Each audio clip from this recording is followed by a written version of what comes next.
Hello दोस्तों, 26 जून को महात्मा गांधी काशी विद्यापीठ university के बीए, बीएससी, बीकॉम, बीबीए के सेकेंड सेमेस्टर में सभी बच्चों का कोर करिकुलर एग्जाम है और मैंने ह्यूमन वैल्यूज़ और इन्वायरमेंट स्टडीज़ का वीडियो पहले ही अपलोड कर दिए थे लेकिन आप लोग के मेरे पास कमेंट आए कि नहीं ma'am physical education and yoga का भी है। तो दोस्तों आप यकीन मानिए मैंने आपके सिलेबस का एक एक टॉपिक उठा के उससे जितने इंपॉर्टेंट क्वेश्चन थे वो यहाँ पे दिए हैं। इसमें आपको 250 से ज़्यादा एमसीक्यूज़ हैं और कुछ फैक्ट भी मैंने दिए। अगर आप ये पूरा याद कर ले तो आपका पेपर इससे बाहर नहीं जाएगा और आप अपने पेपर में अच्छा स्कोर करके आएंगे। आपका पेपर इससे फंस जाएगा, मैं ये कह रही हूँ। तो आप यकीन मानिए, आप पूरा लास्ट तक देखें और 250 क्वेश्चन हैं, आप उनको पढ़ें। और आपका एग्ज़ाम 26 जून को है, उसके एक दिन पहले मैं छोटी सी मैराथन क्लास रख दूंगी, आप उसको देख लें तो आपका रिवीजन हो जाएगा जल्दी से। चलिए इसमें जो हम लोग के 250 क्वेश्चन है वो स्टार्ट करते हैं। अगर आप लोग को मैराथन क्लास चाहिए हो तो आप लोग कमेंट करिएगा, तो मैं ज़रूर बना दूंगी। वरना आपको अगर लगे कि यही बहुत है तो कोई बात नहीं। तो चलिए हम लोग अपना स्टार्ट करते हैं। हम लोग का जो फर्स्ट क्वेश्चन है वो है शारीरिक शिक्षा का प्रथम राष्ट्रीय संस्थान कहाँ स्थित है। जो हम लोग का आंसर है वो है ग्वालियर, ऑप्शन डी। ये पढ़िए, शारीरिक शिक्षा का प्रथम राष्ट्रीय संस्थान जिसका पूरा नाम लक्ष्मीबाई राष्ट्रीय शारीरिक शिक्षा संस्थान है वो ग्वालियर में है। तो हम लोग का जो प्रथम राष्ट्रीय संस्थान कौन सा है? लक्ष्मीबाई। नेक्स्ट क्वेश्चन है, शारीरिक शिक्षा का मुख्य उद्देश्य क्या है? उपरोक्त सभी। लेकिन दोस्तों जब भी उपरोक्त सभी वाले क्वेश्चन आया करें तो आप उसका चारों ऑप्शन पढ़ा करें। मैं तो यहाँ सिर्फ क्वेश्चन आंसर पढ़ रही हूँ जिससे वीडियो लंबा ना हो, आपको बोरियत ना हो। सिर्फ क्वेश्चन आंसर, लेकिन आप ऑप्शन जरूर देखें। नेक्स्ट क्वेश्चन, शारीरिक शिक्षा का प्राथमिक उद्देश्य क्या है? तो शारीरिक फिटनेस और कौशल विकसित करना, option B is correct. Next question आपका, शारीरिक शिक्षा का लक्ष्य है, ऑप्शन डी एक व्यक्ति का सर्वोत्तम विकास। जब आप देखेंगे तो आपको लगेगा सब सही है, लेकिन ये इस टाइप के क्वेश्चन में आपको चारों में जो सबसे ज़्यादा सही हो आपको वो टिक करना होता है। अगर उपरोक्त सभी दे तो आप उपरोक्त सभी टिक कर सकते हैं, लेकिन अगर आपको 4 ऑप्शन दे रहा है तब आप उसमें सबसे ज़्यादा आपको क्या सही लग रहा है। इसका राइट आंसर है ऑप्शन डी। नेक्स्ट क्वेश्चन, शारीरिक शिक्षा का पाठ्यक्रम किस पर केंद्रित है? तो ऑप्शन सी शारीरिक स्वास्थ्य और खेल पर। नेक्स्ट, शारीरिक शिक्षा में कौन सी गतिविधियां शामिल है? तो खेल, व्यायाम, योग सभी है, इसलिए ऑप्शन डी। शारीरिक शिक्षा के जनक कौन थे? तो ऑप्शन ए आपका Frederick Ludwig John.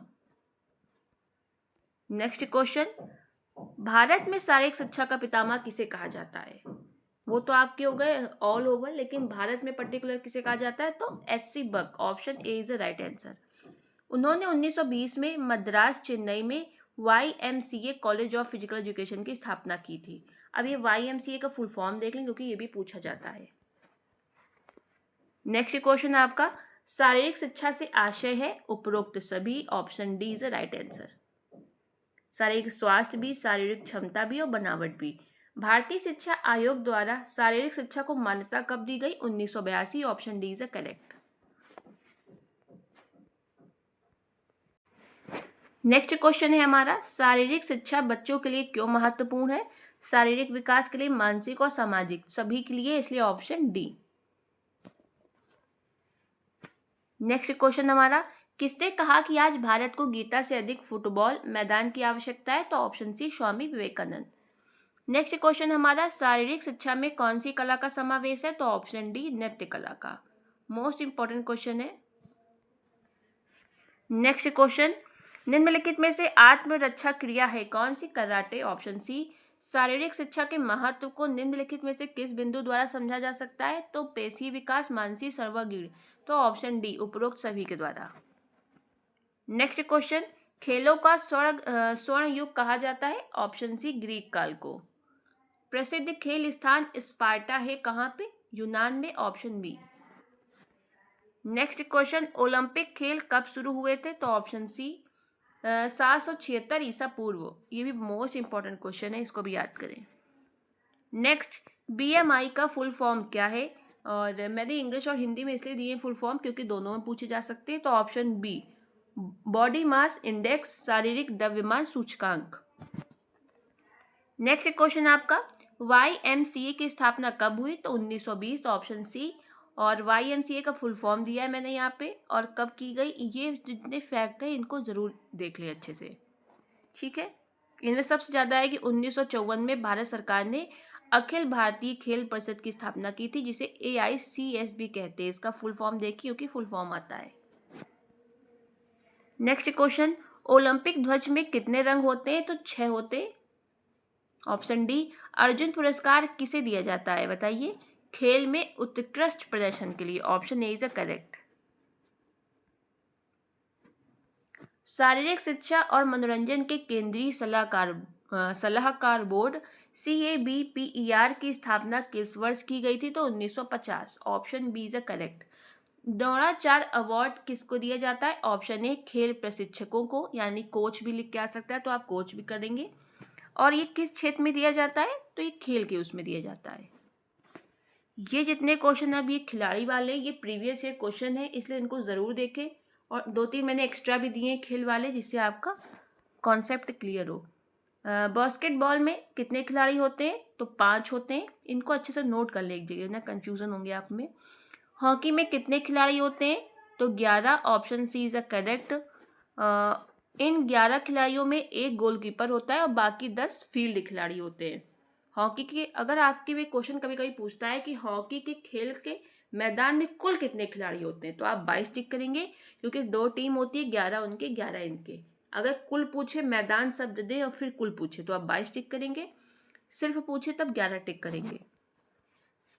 Next question, cricket में कितने खिलाड़ी होते हैं? तो 11। हॉकी और क्रिकेट पे सेम होते हैं। नेक्स्ट, वॉलीबॉल में कितने खिलाड़ी होते हैं? 6। और अभी मैंने आपको पीछे बास्केटबॉल बताया था, उसमें 5। वॉलीबॉल में 6। कबड्डी में कितने खिलाड़ी होते हैं आपके? 7। Option C correct. Kho kho में कितने खिलाड़ी होते हैं? 9। ठीक है, याद रखेंगे ना, बास्केटबॉल में 5, वॉलीबॉल में 6। नेक्स्ट अब आपके क्वेश्चन आते हैं फिर से। सही का पूरा नाम क्या है SAI का? तो option A is a correct. Sport authority of India, भारतीय खेल प्राधिकरण। नेक्स्ट क्वेश्चन आपका, दौड़ में 100 मीटर की दौड़ का समय क्या होता है? तो 10 second. Option B is a correct.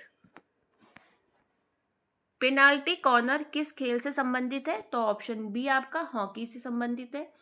दौड़ के लिए बनाए गए पथ की स्टैंडर्ड माप क्या होती है? वैसे तो 100 मीटर का भी होता है, 200 का भी, 800 का भी, लेकिन स्टैंडर्ड माप क्या है? तो 400 मीटर। Option A.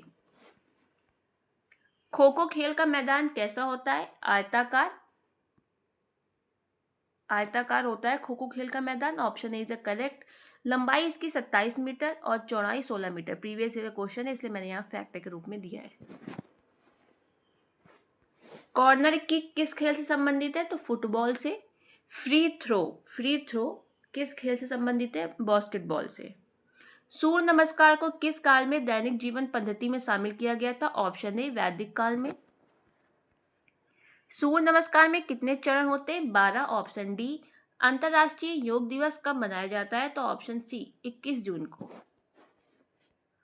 अंतर्राष्ट्रीय योग दिवस की शुरुआत किस देश ने की थी? तो ऑप्शन सी, भारत ने।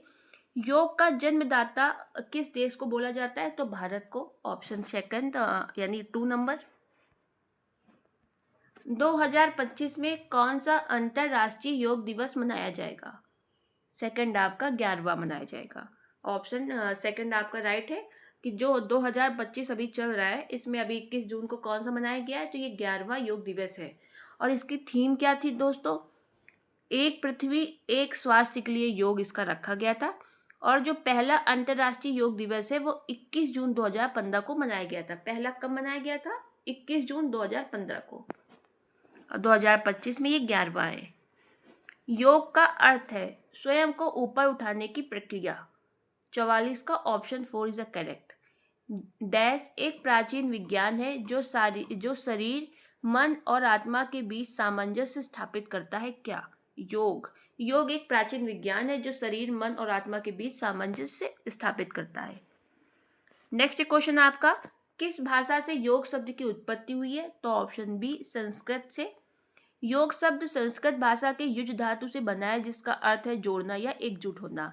सबसे पहले योग शब्द का उल्लेख ऋग्वेद में मिलता है। ये भी क्वेश्चन बहुत पूछा जाता है कि किस वेद में मिलता है? तो ऋग्वेद में। युज का अर्थ है ऑप्शन 4 उपरोक्त सभी। निम्नलिखित में से कौन योग के बारे में सही है? तो ऑप्शन डी, योग मन, शरीर और आत्मा को एक साथ जोड़ता है।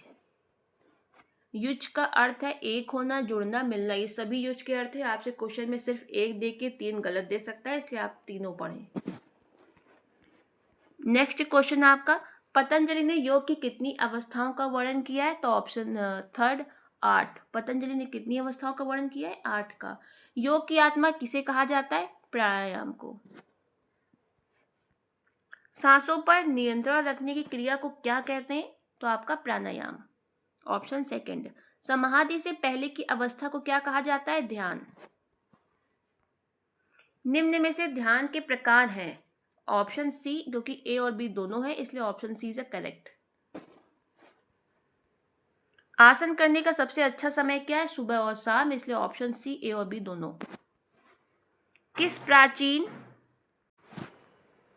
अगला क्वेश्चन है हम लोग का, किस प्राचीन भारतीय ग्रंथ का श्रेय ऋषि पतंजलि को जाता है और इसे योग के दर्शन और अभ्यास पर मूलभूत कार्य माना जाता है? मेनली मतलब इस क्वेश्चन का ये पूछ रहा है कि ऋषि पतंजलि ने कौन सा ग्रंथ की रचना की है? तो योग सूत्र, ऑप्शन 4 इज करेक्ट।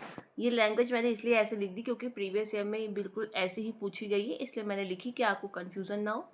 योग सूत्र, पतंजलि ने किसकी रचना की थी? योग सूत्र की। आपसे पूछ सकता है कि योग सूत्र के रचयिता कौन है? तो पतंजलि। ठीक है, इंपॉर्टेंट क्वेश्चन है ये बहुत, इसको जरूर देखें। योग में कितनी शुद्धि क्रियाएं हैं?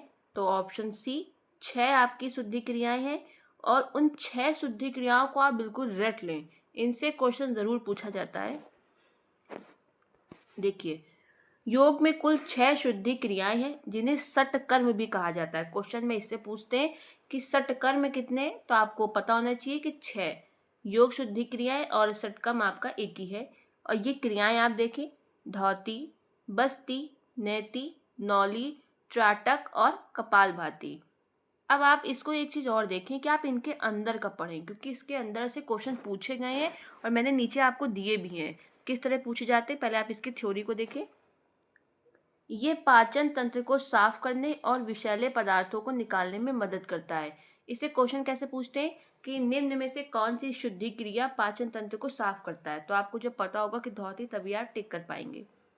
फिर आता है आपका बस्ती। ये बड़ी आंत को साफ करने के लिए एक एनीमिया प्रक्रिया है।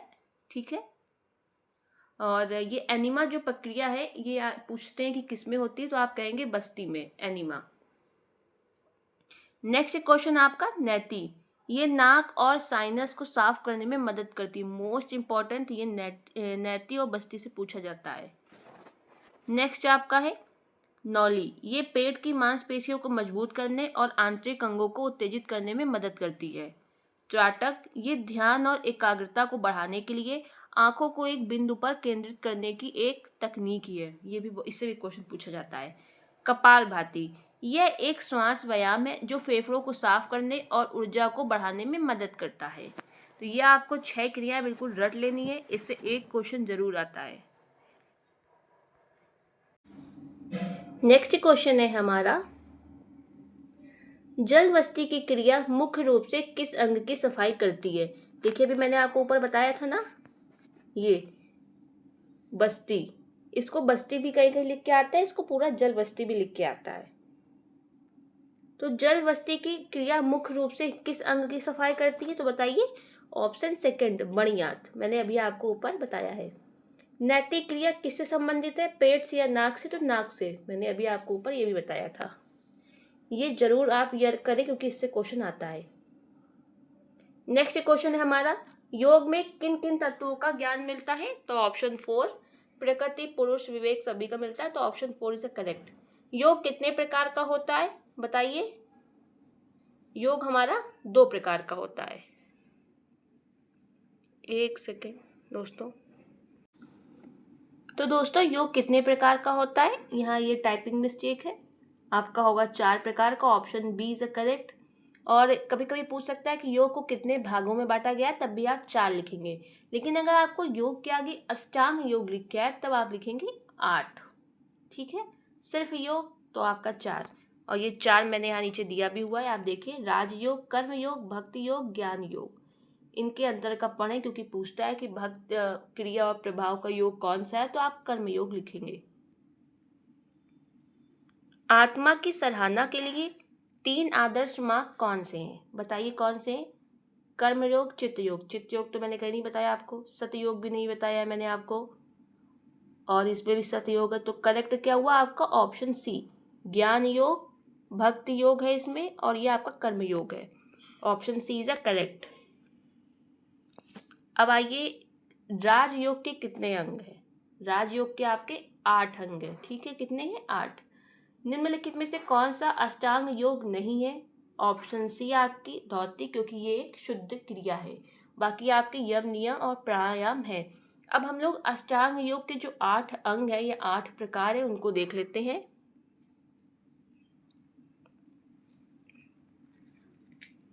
अष्टांग योग के जो 8 अंग है उनको हम लोग देखते हैं। यम, नियम, आसन, आपका प्राणायाम, प्रत्याहार, धारणा, ध्यान, समाधि। आपको ये 8 लेकिन याद होने चाहिए, क्योंकि आपसे पूछता है निम्न में से अष्टांग योग नहीं है, तो आपको अगर याद होगा तभी आप नहीं वाला टिक कर पाएंगे। इसमें आपको कभी कभी पूछ देता है कि योग के अंग कितने हैं, तो अगर आपसे योग के अंग पूछे तो आप 8 लिख के आएंगे। वो प्रकार था और वो भाग था। जब आपसे पूछे योग को कितने भागों में बांटा गया है, तो आप 4 करेंगे। योग को कितने प्रकार हैं तो आप लिखेंगे, और योग के अंग पूछे तो आप 8 लिख के आएंगे। नेक्स्ट क्वेश्चन आपका, अष्टांग योग का अंग नहीं है। ऑप्शन 4 काम। मैंने आपको ऊपर बताया, देखिए कहीं इसमें काम है नहीं, बाकी आपकी धारणा भी है, नियम भी, यम भी है। दोस्तों आप यकीन मानिए, अगर आपने पूरा वीडियो रट लिया ना, आपका पेपर बहुत बिंदास होगा, सिर्फ मैं यही कह सकती हूँ। बाकी तो आपको जब पेपर दे के आएंगे तो कमेंट बॉक्स में आप खुद करके बताइएगा कि पेपर कैसा हुआ। प्राणायाम में कितनी गतिविधियां होती हैं? ऑप्शन सी 3 गतिविधियां होती हैं। पूरक, कुंभक और रेचक। पूरक का मतलब सांस को अंदर लेना, कुंभक का मतलब सांस को रोकना, और रेचक का मतलब सांस को बाहर निकालना। इनसे भी क्वेश्चन बहुत बनते हैं, इसलिए आप देखें कि आता है सांस को अंदर करना क्या है, तो आपको पता होना चाहिए पूरक, रोकना, कुंभक, निकालना, रेचक। अब देखिए इससे क्वेश्चन कैसे आता है। प्राणायाम की अवस्थाएं हैं सांस को अंदर खींचना, बाहर निकालना, सांस को रोकना, तो उपरोक्त सभी। Option D is correct. पूरक का क्या अर्थ है? ऑप्शन फर्स्ट, सांस को अंदर लेना। देखिए पूरक का अर्थ सांस को अंदर लेना। योग नगरी के नाम से जाना जाता है। Option first, Rishikesh.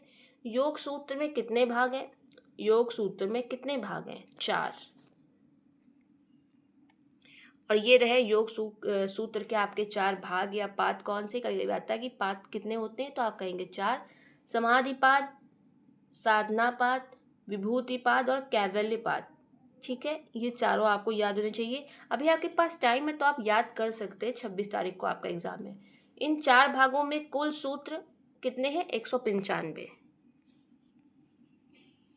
इससे क्वेश्चन पूछता है कि जो योग सूत्र है उसमें कुल कितने सूत्र हैं, तो आप लिखेंगे 195। नेक्स्ट क्वेश्चन आपका, मन में अंगों को कितने भागों में बांटा गया है? तो मन में अंगों को बांटा गया है आपका 3। मन को मुख्यतः 3 भागों में बांटा गया है, चेतन मन, अवचेतन मन और अचेतन मन। ठीक है, कॉन्शियस, सब कॉन्शियस और अनकॉन्शियस माइंड। चेतन, अवचेतन, अचेतन। नेक्स्ट क्वेश्चन आपका, घेरंड संहिता में कितने आसनों का वर्णन है? तो 32। Option first is a correct. Next आपका क्वेश्चन, निम्न में से योग के कौन से आधार महत्वपूर्ण है? योग के कौन से आधार महत्वपूर्ण है? तो ऑप्शन सी, ए, बी, नैतिक और सामाजिक दोनों। बच्चों को योग कक्षाएं देनी चाहिए ताकि। ऑप्शन सी, वे समस्याओं से प्रभावी ढंग से निपट सके। Option third is a right. Next, योग सकारात्मक स्वास्थ्य में कैसे सहायता करता है? फर्स्ट, ये भावनाओं के नियमन में सहायता करता है। योगाभ्यास चिंता और असुरक्षा को कम करता है। तो फर्स्ट आपका सही होगा, क्योंकि 1 और 2 दोनों कथन सत्य हैं। ये भी प्रीवियस ईयर का क्वेश्चन है। नेक्स्ट आपका, ध्यान के अभ्यास के लिए निम्नलिखित में से कौन सा दिशा निर्देश है? फर्स्ट आपका जो कथन है, ध्यान के अभ्यास के लिए एक शांतिपूर्ण, नीरव और शांत स्थान का चयन करें। अपनी आंखों को धीरे से बंद होने दें ताकि स्वयं के बारे में आंतरिक जागरूकता में प्रवेश कर सके। तो ऑप्शन सेकंड आपका, क्योंकि पहला और दूसरा दोनों सही है। नेक्स्ट आपका संक्रामक रोग वह रोग है, ऑप्शन 4, जो एक दूसरे को प्रत्यक्ष या अप्रत्यक्ष रूप से छूने से फैलते हैं। अगला क्वेश्चन है आपका, ग्लाइकोलाइसिस कोशिका कहाँ होता है? तो कोशिका द्रव्य में। ये भी इंपॉर्टेंट क्वेश्चन है, ऑप्शन सेकंड इज राइट। ये नाम याद रखिए, ग्लाइकोलासिस। ठीक है, ग्लाइकोलासिस। ये आपका प्रीवियस ईयर में पूछा गया है क्वेश्चन। नेक्स्ट हमारे शरीर में कितनी मांसपेशियां हैं? तो ऑप्शन फर्स्ट आपका राइट, 600 से अधिक मांसपेशियां हैं। अब 600 से अधिक मांसपेशी से मतलब ये है कि अगर आपके क्वेश्चन में 300 दे, 200 दे या 400 दे और फिर दे दे अगर आपको में 680, तो आप 680 भी टिक करके आएंगे। ये 300, 200, 400 टिक करके नहीं आएंगे। ठीक है, 600 से अधिक मतलब आपको 600 से अधिक वाला ऑप्शन टिक करना है। ये देखिए, एक सामान्य वयस्क मानव शरीर में लगभग कितनी मांसपेशियां होती हैं? Option C 640। अब अगर इसमें 640 ना दे, 680 दे दे आपको, तो 680 टिक करके आएंगे। ऐसा कभी नहीं होगा कि आपको 620 दे, फिर 615 दे, 630 दे, इस तरह का क्वेश्चन नहीं आएगा। अमाशय में मौजूद पाचक रस को पचाने में मदद करता है केवल प्रोटीन। जो अमाशय में पाचक रस होता है वो सिर्फ और सिर्फ प्रोटीन को पचाता है, ऑप्शन सेकंड। 2 बार के भोजन में कितने समय का अंतर होना चाहिए? ऑप्शन सी 6 घंटे का। आसनों का राजा किसे कहा जाता है? ऑप्शन थर्ड, शीर्षासन को। वह आसन जो खाना खाने के उपरांत भी किया जा सकता है, मतलब कौन सा आसन है जो खाना खाने के बाद भी किया जाता है? हलासन और शीर्षासन। इसका राइट आंसर क्या होगा? वज्रासन। खाने के बाद हम लोग सिर्फ एक ही आसन कर सकते हैं, वज्रासन। नेक्स्ट क्वेश्चन आपका, सूर्य नमस्कार दिवस कब मनाया जाता है? ऑप्शन 4, 4 फरवरी को। नेक्स्ट, धनुरासन के क्या फायदे हैं? तो आपका सेकंड सही है, आपका फर्स्ट भी सही है। ये गले को नई ऊर्जा देता है, ये ट्यूमर को ठीक करता है, इससे पेट की परेशानी दूर होती है। तीनों ही इसके फायदे हैं। नेक्स्ट, समुद्री ध्वनि या तरंगों की ध्वनि की नकल करने के बारे में कौन सा प्राणायाम है? ऑप्शन थर्ड, उज्जयी प्राणायाम। लाल रक्त कोशिकाओं का जीवन काल कितने दिन का होता है? ऑप्शन फर्स्ट 120 दिन का। नेक्स्ट, वृद्धि हार्मोन को स्रावित करने वाली ग्रंथि कौन सी है? पीयूष ग्रंथि। विटामिन B2 का दूसरा नाम क्या है? Option D, riboflavin. Next question, 19वीं शताब्दी के दौरान किन देशों में शारीरिक विकास पर ध्यान केंद्रित करने वाली शारीरिक शिक्षा प्रणाली स्कूलों में स्थापित की गई? ऑप्शन सेकंड, स्वीडन और जर्मनी में सबसे पहले की गई थी। भारतीय संसद के दोनों सदनों में राष्ट्रीय खेल नीति का प्रस्ताव किस वर्ष रखा गया था? ऑप्शन सेकंड, 21 अगस्त 1984। मेनली आपको अगस्त 1984 याद रखना है, क्योंकि डेट कभी कभी आगे पीछे दे देते हैं पेपर में। भारतीय संसद के दोनों सदनों में राष्ट्रीय खेल नीति का प्रस्ताव किस वर्ष पारित किया गया? अगस्त 1984। राजकुमारी कोचिंग योजना कब प्रारंभ की गई थी? ऑप्शन सेकंड, 1953 में। भारत सरकार द्वारा वर्ष 1953 में स्वीकृत निम्नलिखित में से कौन सी पहली कोचिंग थी? वही जो ऊपर मैंने आपको बताया है। तो दोस्तों, वही जो भी मैंने आपको ऊपर बताया था, राजकुमारी कोचिंग, यही आपकी पहली कोचिंग थी और 1953 में शुरू हुई थी। ये पहली कोचिंग योजना है, राजकुमारी अमृत कौर। ऑप्शन सेकंड, आपके पास कुमारी नहीं भी लिख के आ सकता है, सिर्फ राज अमृत कौर लिख के मतलब अमृत लिख के नहीं आ सकता, राजकुमारी कौर लिख के आ सकता है। इसलिए भारत सरकार द्वारा, इंपॉर्टेंट क्वेश्चन ये भी आप देख लें। नेक्स्ट, भारत सरकार द्वारा लक्ष्मीबाई शारीरिक शिक्षा महाविद्यालय, इसको आपके पास LCP भी लिख के आ सकता है, ग्वालियर की स्थापना किस वर्ष की गई? 1957 में की गई थी। कब की गई थी? 1957 में। लक्ष्मीबाई राष्ट्रीय शारीरिक संस्थान, इस आपको ये भी लिख के आ सकता है। ठीक है, और इसका फुल फॉर्म देख लें आप, क्या है ये? ये आप तीनों फुल फॉर्म देख लें बस। LNIP का फुल फॉर्म क्या होगा? Lakshmibai national institute of physical education. इसी का मैंने हिंदी में भी लिख दिया है आपको नीचे, इम्पॉर्टेंट है इसलिए मैंने आपको एक एक चीज़ यहाँ पे दी हुई है। ये इंग्लिश वर्जन, ये इसका हिंदी वर्जन, और ये जो दिया हुआ ये मैंने नीचे यहाँ लिखा है। नेक्स्ट आपका, कोठारी आयोग का गठन किस वर्ष किया गया था? ऑप्शन सेकंड आपका 1964 में। कोठारी आयोग का गठन किस वर्ष किया गया? 1964 में। भारतीय खेल प्राधिकरण भारत का सर्वोच्च राष्ट्रीय खेल निकाय है। इसकी स्थापना किस वर्ष की गई थी? 1984 में। ये लिखा है किसके द्वारा की गई थी? भारत सरकार के युवा मामले और खेल मंत्रालय द्वारा। नेक्स्ट क्वेश्चन आपका, नागरिकों को शारीरिक फिटनेस में रुचि बढ़ाने हेतु प्रेरित करने के एकमात्र उद्देश्य के साथ 1959 में शिक्षा मंत्रालय द्वारा लॉन्च किया गया था। क्या किया गया था? ऑप्शन आपका फर्स्ट, राष्ट्रीय शारीरिक स्वास्थ्य अभियान आपका, ठीक है, नेशनल फिजिकल हेल्थ कैंपेन।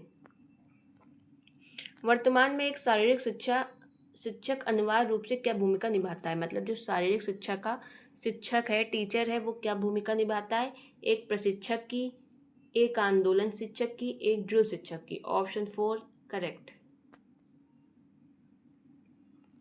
विकलांग बच्चों के लिए परियोजना एकीकृत शिक्षा 1987 में NCPET द्वारा किस अंतर्राष्ट्रीय संगठन के सहयोग से प्रारंभ किया गया था? विकलांग बच्चों के लिए ये शिक्षा थी, तो ये किसके द्वारा स्टार्ट किया गया है? UNICEF. Option first is a correct, UNICEF. राष्ट्रीय खेल दिवस कब मनाया जाता है बताइए? ऑप्शन थर्ड आपका 29 अगस्त को। उन दो गतिविधियों के नाम बताइए जिनमें प्राचीन भारतीयों ने भाग लिया। ऑप्शन थर्ड योग और कुश्ती। निम्न में से कौन सा सबसे अच्छा खेल कौशल प्रदर्शन है या कौन सा अच्छा दर्शाता है? ऑप्शन सेकंड, एक खिलाड़ी के अंदर क्या योग्यता होनी चाहिए जो सबसे बेस्ट है? अपने प्रतिद्वंदी को बधाई देना जिसने आपको हराया है। जब आप हार जाए तब भी उसको आप बधाई दें। Option second. एक मोस्ट इंपॉर्टेंट आपके सिलेबस में टर्म आता है, वो आता है शारीरिक पुष्टि। पहले इसको समझ ले, क्योंकि उसके बाद आपके इसके सारे क्वेश्चन आसानी से कर लेंगे। डायरेक्ट अगर मैं आपको क्वेश्चन कराऊं तो आपको दिक्कत होगी। शारीरिक पुष्टि का अर्थ है शारीरिक फिटनेस। यह किसी व्यक्ति की शारीरिक गतिविधियों को करने की क्षमता, स्वास्थ्य और फिटनेस को स्तर को दर्शाता है। एक तरह से आप जो शारीरिक पुष्टि है इसको आप अपनी शारीरिक क्षमता या शक्ति से संदर्भित कर सकते हैं। ये पर्टिकुलर इंसान की क्षमता, उसका स्वास्थ्य और फिटनेस के स्तर को दर्शाता है। उसी के हम लोग कहते हैं शारीरिक पुष्टि। शारीरिक पुष्टि से मतलब है एक व्यक्ति की बिना किसी थकावट के दैनिक कार्य की करने की योग्यता। मतलब एक दिन में व्यक्ति बिना थकान के कितना कार्य कर सकता है, उसकी क्षमता को हम लोग शारीरिक पुष्टि कहते हैं। ऐसे व्यक्ति में खेल क्रियाओं में भाग लेने और आकस्मिक घटनाओं का सामना करने के लिए अन्य की तुलना में अधिक ऊर्जा होती है। मतलब जो इस टाइप के व्यक्ति होते हैं शारीरिक पुष्टि वाले, जैसे एक व्यक्ति है अगर उसके पास ज़्यादा काम आ जाए तो वो थक जाता है, लेकिन एक व्यक्ति अगर उसके पास किसी दिन ज़्यादा काम आ गया तो वो नहीं थकता, तो उसकी शारीरिक पुष्टि ज़्यादा अच्छी है। अब शारीरिक पुष्टि के जो तत्व हैं या मेन्स आप इनके घटक कह सकते हैं, ये भी आप याद करें। लचीलापन, पेशीय शक्ति, शरीर रचना, पेशीय सहन शक्ति। ये 4 शब्द याद कर ले, फिर अगर शारीरिक पुष्टि से कोई भी क्वेश्चन आएगा तो आप आसानी से कर लेंगे। हम लोग का इसका क्वेश्चन जो है, बिना किसी थकान के दैनिक कार्य करना है क्या? ऑप्शन थर्ड शारीरिक पुष्टि। नेक्स्ट, शारीरिक पुष्टि का घटक है उपरोक्त सभी। मैंने अभी ऊपर आपको घटक बताए, लचीलापन, पेशीय सहन शक्ति, मांसपेशियों का सामर्थ्य, उपरोक्त सभी, ऑप्शन 4। नेक्स्ट क्वेश्चन, निम्नलिखित में से कौन सा शारीरिक पुष्टि का घटक नहीं है? अगर आपको घटक याद हुए होंगे तभी आप यहाँ टिक कर पाएंगे। तो क्या नहीं है? सतर्कता, ऑप्शन सेकंड नहीं है। शरीर के जोड़ों के घुमाव या मरोड़ करने की क्षमता होती है क्या? लचीलापन। आप अपने शरीर को ऐसे नहीं, लोग कहते हैं उसकी हड्डियों में बड़ा लचीलापन है, कैसे भी मोड़ लेता है, तो क्या कहेंगे? उसको क्षमता होती है, उसको हम लोग कहेंगे लचीलापन। जब हम शारीरिक रूप से स्वस्थ होने की बात करते हैं तो हम अपने सामर्थ्य और लचीलेपन दोनों की बात करते हैं। Option third is a correct. Next आपका, न्यूनतम समय में अधिकतम दूरी निर्धारित करने की क्षमता होती है क्या? गति। एक व्यक्ति है वो कम समय में अधिक दूरी तय कर रहा है तो हम लोग क्या कहेंगे उसको? गति। कोमलता को दूसरे शब्दों में क्या कहा जाता है? लचीलापन। उसकी बॉडी बहुत कोमल है, वो कैसे भी अपने बॉडी को मोड़ लेता है, उसको क्या कहेंगे हम लोग? लचीलापन। प्रतिरोध को दूर करने की क्षमता को क्या कहा जाता है? मांसपेशियों की शक्ति। Option first. मतलब कि कहीं कोई भार रखा है बाई चांस 10 किलो, आपको उसको हटाना है, आप वहां से निकल रहे हैं तो आप उसको हटाएंगे ना, तो कैसे हटाएंगे आप? जब आपकी मांसपेशियों में शक्ति होगी। तो प्रतिरोध को दूर करने की क्षमता को कहा जाता है मांसपेशियों की शक्ति। Option first correct. Body mass index का सूत्र है option D, KG metre square, मतलब केजी पर मीटर स्क्वायर। शरीर में कुल कितने कक्ष होते हैं? 4। Option C is correct.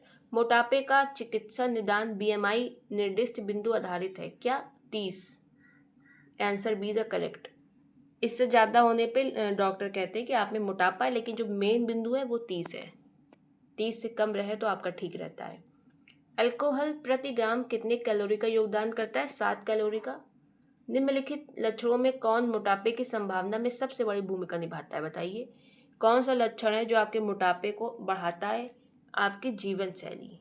अगर आपकी खराब जीवन शैली है तो आप में मोटापा बहुत ज़्यादा होता है। लोग कहते हैं कि आपकी जीवन रूटीन नहीं सही है डेली, तो आपके मोटापे में सबसे ज़्यादा जो प्रभाव डालता है वो आपकी जीवन शैली, खराब जीवन शैली।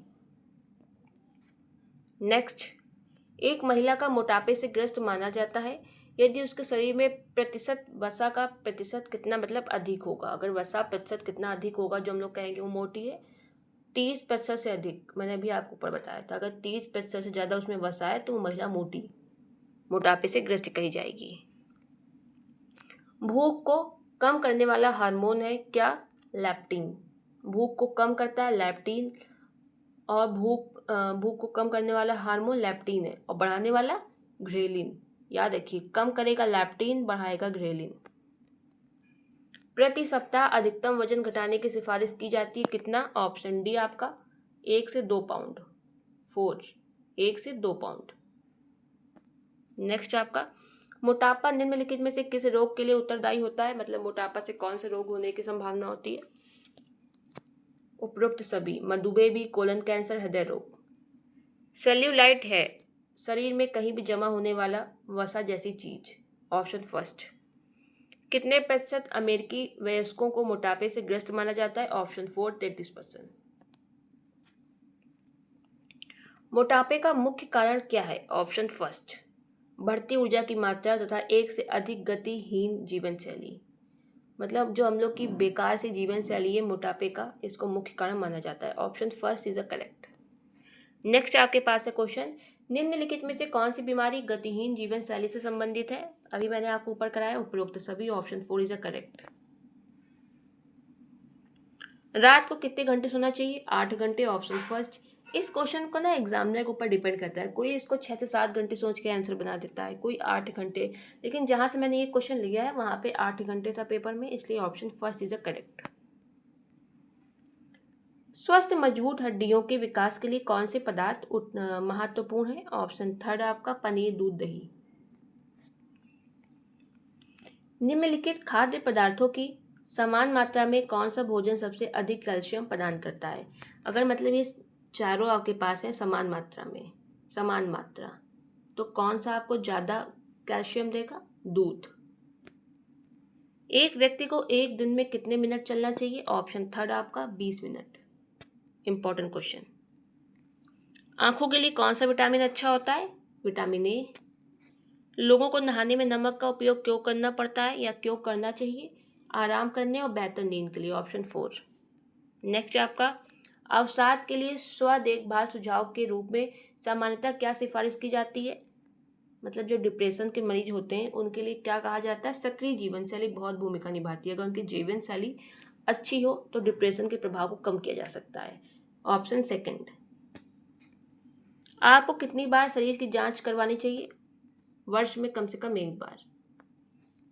इसका क्या संकेत है कि तनाव आपको बीमार कर रहा है? ऑप्शन 4 उपरोक्त सभी, सिर दर्द, मांसपेशियां, जोड़ दर्द, पाचन संबंधी समस्याएं। तो ये आपका ऑप्शन 4 होगा सभी। अगर अवसाद के लक्षण क्या है? शराब या नशीली औषधियों का प्रयोग करना, आशावाद की भावना, ऊर्जा या रुचि की कमी। उपरोक्त सभी या थर्ड वाला या सेकंड वाला, बताइए कौन सा होगा। तो सबसे ज़्यादा इसका जो सही है वो होगा ऊर्जा या रुचि की कमी। ठीक है। डिप्रेशन का लक्षण क्या है? अगर आप में ऊर्जा या रुचि की कमी आ रही है। Option 3 is correct. स्वस्थ भोजन का अर्थ दिन में कितनी बार खाना खाना चाहिए? मतलब अगर आप स्वस्थ भोजन का अर्थ क्या है कि दिन में कितनी बार खाना खाना चाहिए? ऑप्शन फर्स्ट, प्रत्येक 2 घंटे में। संतरा किस विटामिन का अच्छा स्रोत है? ऑप्शन थर्ड, विटामिन सी का। विटामिन सी का नाम है ऑप्शन फर्स्ट, एस्कॉर्बिक अम्ल। सब्जियां किस प्रकार की कार्बोहाइड्रेट का अच्छा स्रोत है? ऑप्शन थर्ड, फाइबर का। सब्जियों से किस प्रकार का हम लोग को कार्बोहाइड्रेट मिलता है? फाइबर। कसरत के बाद शरीर को पुनः पूर्ति करने के लिए कौन सा पदार्थ आपको पीना चाहिए? ऑप्शन सेकंड, नारियल पानी। सूर्य के प्रकाश के अतिरिक्त कौन सा भोजन विटामिन डी का अच्छा स्रोत है? ऑप्शन सेकंड, सैल्मन मछली। मतलब हम लोग को सूर्य से विटामिन डी मिलता है। अगर सूर्य से विटामिन डी हम लोग को मतलब नहीं मिल पा रहा है तो कौन सा भोजन में सबसे ज़्यादा विटामिन डी पाया जाता है? सैल्मन मछली। विश्व स्वास्थ्य दिवस कब मनाया जाता है? बताइए। 2 ऑप्शन आपका मतलब 7 अप्रैल को। 7 अप्रैल को आपका विश्व स्वास्थ्य दिवस मनाया जाता है। यह विश्व स्वास्थ्य संगठन की स्थापना की वर्षगांठ है। इसकी स्थापना कब हुई थी WHO की? 7 अप्रैल 1948। इसीलिए हम लोग 7 अप्रैल को विश्व स्वास्थ्य दिवस मनाते हैं। इस दिन को मनाने की शुरुआत कब से हुई है? 1950 से। WHO की स्थापना कब हुई? 7 अप्रैल 1948। स्वस्थ व्यक्ति के लिए निम्नलिखित में से कौन सा कारक आवश्यक है? उपरोक्त सभी, टीकाकरण, संतुलित आहार, व्यक्तिगत स्वच्छता। Option 4 is correct. Next question, संक्रामक रोग का मुख्य कारण क्या है? उपरोक्त सभी आपका, दूषित वायु, भोजन, खराब स्वास्थ्यकर स्थितियां। विटामिन सी का स्रोत है? उपरोक्त सभी, संतरा, ब्रोकली, आंवला सभी हैं। विटामिन ए पाया जाता है? उपरोक्त सभी में, अमरूद में, पपीता में, गाजर में, सभी में पाया जाता है। सबसे ज्यादा किस में पाया जाता है? अगर आपके पास ऑप्शन आए तो गाजर में। नेक्स्ट क्वेश्चन आपका, भरत ठाकुर ने किस प्रकार के योग का आविष्कार किया था? ऑप्शन 4, कलात्मक योग। Important question. भरत ठाकुर ने किस प्रकार का योग का आविष्कार किया है? कलात्मक योग। नेक्स्ट क्वेश्चन आपका, आंखों को झपकाए बिना किसी बिंदु या एक टक देखने को क्या कहा जाता है? मैंने आपको ऊपर जो शुद्धि क्रिया बताई है उसमें बताया था ना, त्राटक। Option D is correct. किस आसन में शरीर को पूर्णतया शिथिल छोड़ दिया जाता है? ऑप्शन 4, शिथिलासन।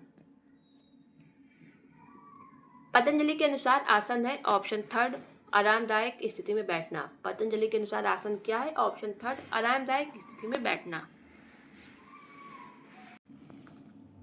सूर्य नमस्कार में शामिल है? ऑप्शन थर्ड, शरीर की स्थिति का अनुक्रम। 12 मंत्र नहीं, उसको 12 आसन है सूर्य नमस्कार के। तो इसमें क्या राइट होगा आपका? शरीर की स्थिति का अनुक्रम। क्योंकि जो आपके 12 आसन होते हैं उनको लाइन से करना होता है, इसलिए अनुक्रम। नेक्स्ट आपका, योग के अनुसार क्या मन का एक रूप है? ऑप्शन 4, साधना।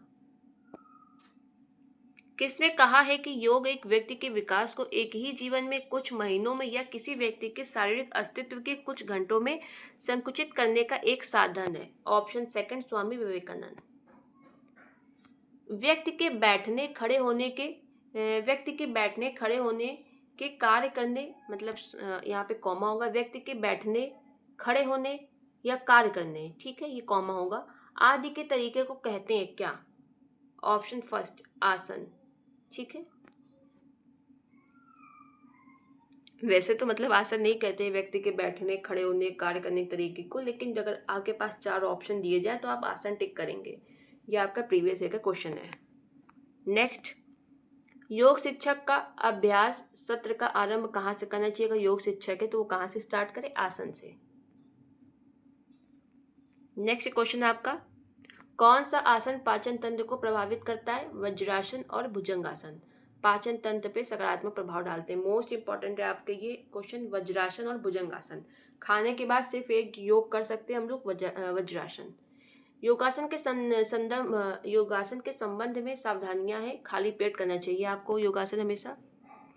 कौन सा आसन रीढ़ की हड्डी की ताकत में पुनः सुधार करता है? ऑप्शन थर्ड आपका मत्स्यासन।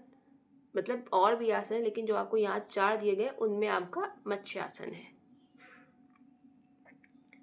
मधुमेह में उपयोगी आसन कौन सा है आपका? मंडूकासन। मंडूकासन, अर्ध मत्स्येंद्रासन, कपालभाति सहायक होते हैं किसमें? मधुमेह में, यानी कि शुगर, डायबिटीज। नेक्स्ट, कौन सा आसन रीढ़ की हड्डी की लचीलापन में सुधार करता है? ऑप्शन 4 सभी करते हैं आपका वीरभद्रासन, भुजंगासन और उत्तानासन।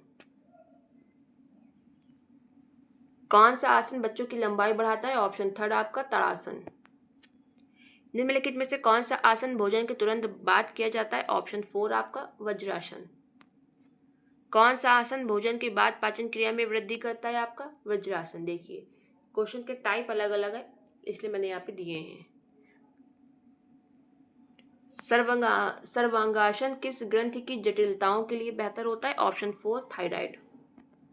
थायराइड के लिए बेटर सबसे अच्छा कौन सा आसन है आपका? सर्वांगासन। उस आसन का नाम बताइए जिससे कमर व भुजाएं नाक के समान दिखाई देती हैं। आपका भुजंगासन।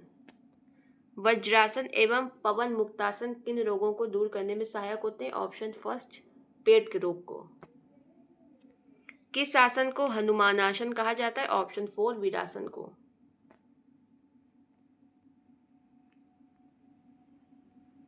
एक सेकेंड दोस्तों। नेक्स्ट आपका है जो किस आसन में रीढ़ को इस प्रकार मोड़ा जाता है कि शरीर अर्धवृत्ताकार मुद्रा में आ जाता है? ऑप्शन फर्स्ट आपका चक्रासन। दोस्तों मैं इसमें एक बताऊं, मुझे थोड़ा इस पर डाउट है इस वाले क्वेश्चन में, तो आप इसको थोड़ा देख लीजिएगा, ठीक है? मैंने इसीलिए अभी इसका स्क्रीनशॉट लिया कि मैं देख लूंगी, लेकिन आप लोग भी देख लीजिएगा। नेक्स्ट, विश्राम मुद्रा से संबंधित कौन सी मुद्रा है? ऑप्शन थर्ड आपका सुखासन। पतंजलि ने आसन की व्याख्या करते हुए क्या कहा है? ये मतलब पूरा आपका एक लाइन है, स्थिरम सुखम आसनम। यह आता है कि स्थिरम सुखम आसनम किसने कहा है? तो पतंजलि में इसकी व्याख्या की गई है। आसनों का उद्देश्य शरीर और मन को क्या करना है? संतुलित। Option second. योगासन निम्न में से किसको सीधा व लचीला बनाता है? ऑप्शन फर्स्ट मेरुदंड को। मोस्ट इंपॉर्टेंट क्वेश्चन, मेरुदंड को। प्यूटरी ग्रंथि की कार्य प्रणाली को नियंत्रित करने के लिए निम्न में से कौन सा आसन उपयुक्त है? ऑप्शन 4 शीर्षासन। मन की शुद्धता के लिए निम्न में से क्या आवश्यक है? ऑप्शन थर्ड प्राणायाम। प्राणायाम के कितने भाग हैं? ऊपर मैंने बताया थे 3। निम्न में से कौन शरीर के बाएं भाग को नियंत्रित करता है? ऑप्शन बी चंद्र नाड़ी। दाएं भाग को कौन नियंत्रित करेगा? आपका सूर्य नाड़ी। कौन सा प्राणायाम मन को एकाग्र करता है? ऑप्शन सी भ्रामरी। मस्तिष्क का अग्रभाग कपाल कहलाता है और भाति का अर्थ है, हम लोग कपाल भाति नहीं कहते, तो भाति का अर्थ क्या है बताएं? ज्योति। Option B is correct. योग हमारी किस प्रकार की क्षमता को बढ़ाता है? ऑप्शन डी रोग प्रतिरोधक क्षमता को। योगासन को निम्न में से किसका नियमन कहा जाता है? ऑप्शन सी रक्त के दबाव। मानव मस्तिष्क कितने भागों में विभाजित है? 3 भागों में, अग्र मस्तिष्क, मध्य मस्तिष्क, पश्चिम मस्तिष्क। ठीक है, 3 भाग हैं आपके मस्तिष्क के। मानव शरीर में पसलियों के कितने युग्म में? 12। कितने हैं? 12। ये आपके युग्म में मतलब कि जोड़ी पूछा जा सकता है। पसलियों की कितनी जोड़ी है आपके में? 12। टोटल कितने हुई? 24। लेकिन 25 भी कहीं कहीं आपको मिलती हैं, क्योंकि ये जो हम लोग की 12 जोड़ी होती हैं, मतलब ऐसे ऐसे करके जो 12 जोड़ी होती हैं हम लोग के शरीर में, उनको बीच में एक और जोड़ती है, इसलिए 25 कहा जाता है। 1 लीटर रक्त शरीर के ऊतकों को कितना ऑक्सीजन देता है? कितना देता है? Option B 50 millilitre. 1 लीटर जो रक्त होता है वो शरीर के ऊतकों को कितनी ऑक्सीजन देता है? 50 मिलीलीटर। मानव रक्त का पीएच लगभग कितना होता है? 7.5। Option B. कार्बोहाइड्रेट, वसा और प्रोटीन का पाचन कहाँ होता है? छोटी आंत में। Option B is correct, B. Next आपका मनोरंजन स्वयं के विश्वास को पुनः स्थापित करने में सहायता करता है। ये भी आपके सिलेबस में दिया हुआ है मनोरंजन। उसके कुछ इंपॉर्टेंट क्वेश्चन यहाँ पे मैंने दिए। मनोरंजन के माध्यम से लोगों तक डैश पहुँचाया जा सकता है संदेश को। मनोरंजन के लिए डैश का प्रबंधन करना आवश्यक है। किसका? समय का। Option B is correct. सांस्कृतिक मूल्यों का विकास ही स्वस्थ मनोरंजन है। Option B. सांस्कृतिक मूल्यों का विकास ही स्वस्थ मनोरंजन है। खेल, नाटक, नृत्य, संगीत व्यक्ति के मनोभाव को प्रकट करने में सहायता करते हैं। किसको? मनोभाव को। जीवन कौशल व्यक्ति को संरचनात्मक और सक्रिय ढंग से समय व्यतीत करने की प्रेरणा देता है। जीवन जो कौशल है वो व्यक्ति को संरचनात्मक और सक्रिय ढंग से समय व्यतीत करने की प्रेरणा देता है। Option third. क्वेश्चन ना भी समझ आ रहे हो तो रट लीजिए, 2-3 दिन है आपके पास, पेपर अच्छा होना चाहिए बस आपका।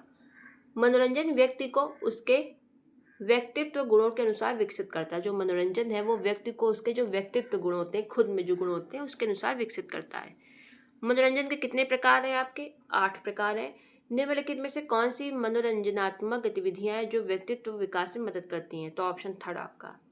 शतरंज, कैरम, घुड़सवारी, लोक नृत्य और शिकार। Option third is correct. Bharat सरकार द्वारा फिट इंडिया मूवमेंट किस महीने में शुरू किया गया था? अगस्त में। अगस्त 2019 में भारत सरकार द्वारा फिट इंडिया मूवमेंट शुरू किया गया। प्रधानमंत्री नरेंद्र मोदी जी द्वारा शुरू किया गया था राष्ट्रीय खेल दिवस के अवसर पर। नई दिल्ली के इंदिरा गांधी अंतर्राष्ट्रीय स्टेडियम में इसे लॉन्च किया गया था।